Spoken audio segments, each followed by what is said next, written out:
The Congress Hotel, designed in 1892 and built in 1893 by architect R.H. Southgate, was initially intended to host travelers to Chicago for the World's Columbian Exposition, a fair plan to commemorate the 400th anniversary of Christopher Columbus discovering America. At the time, it featured only a single north tower known as the Auditorium Annex. This lone tower was built in the commercial and Chicago school style of architecture. Between 1902 and 1907, the hotel underwent renovations including the addition of a lavish south tower designed by the architecture firm Halliburton Roche. The tower featured magnificent ballrooms and banquet halls and included the Pompeian Room. Currently in America, a strong fascination existed with ancient Roman culture. This fascination, manifesting itself first in the New York City restaurant and hotel scene through places like Rector's Restaurant and the Rochester, had Americans attempting to emulate ancient Roman cultural practices, drawing off their art, elegance, and social pleasures within the empire. Chicago, in the competitive spirit of still establishing themselves as a city that could rival New York, followed suit in implementing their own pieces of ancient Roman culture. To achieve this, locations like the Congress Hotel decided to look into the past for inspiration. This inspiration took the form of erecting a Pompeian Room. Pompeii, at this time in history, had undergone intense excavation in the early 1900s and served as a symbolic representation for the ancient Roman Empire in the modern day.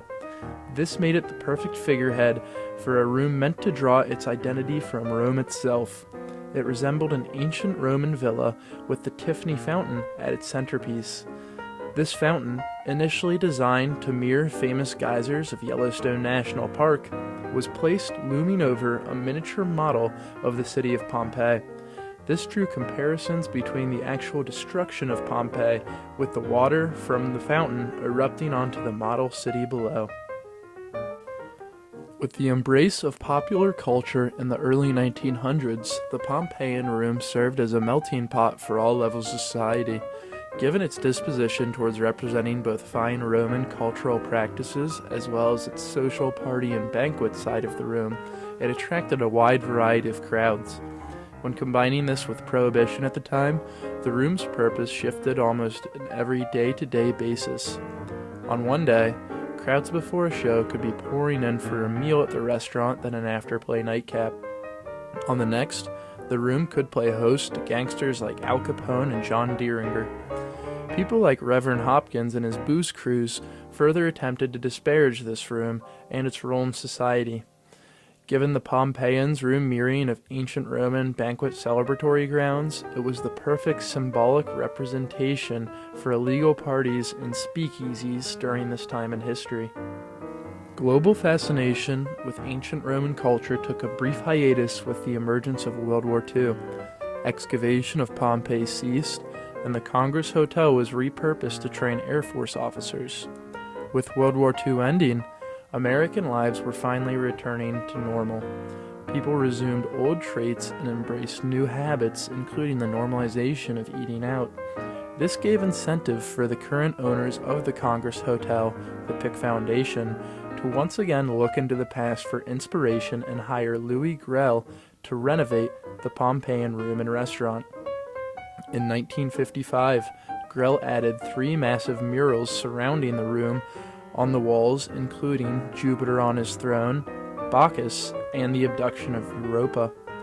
With these murals, guests were placed in a truly immersive experience, with the walls calling to mind allusions of ancient European culture and the sense of dining with the gods around them.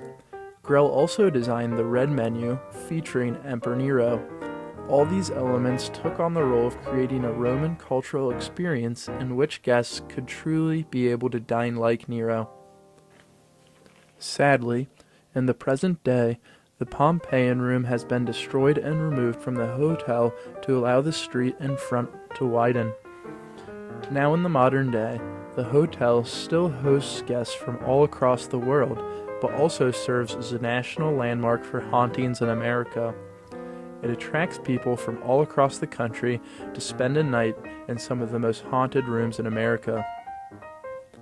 While in search of ghosts, they often miss the one residing in the front hall as they check into their rooms.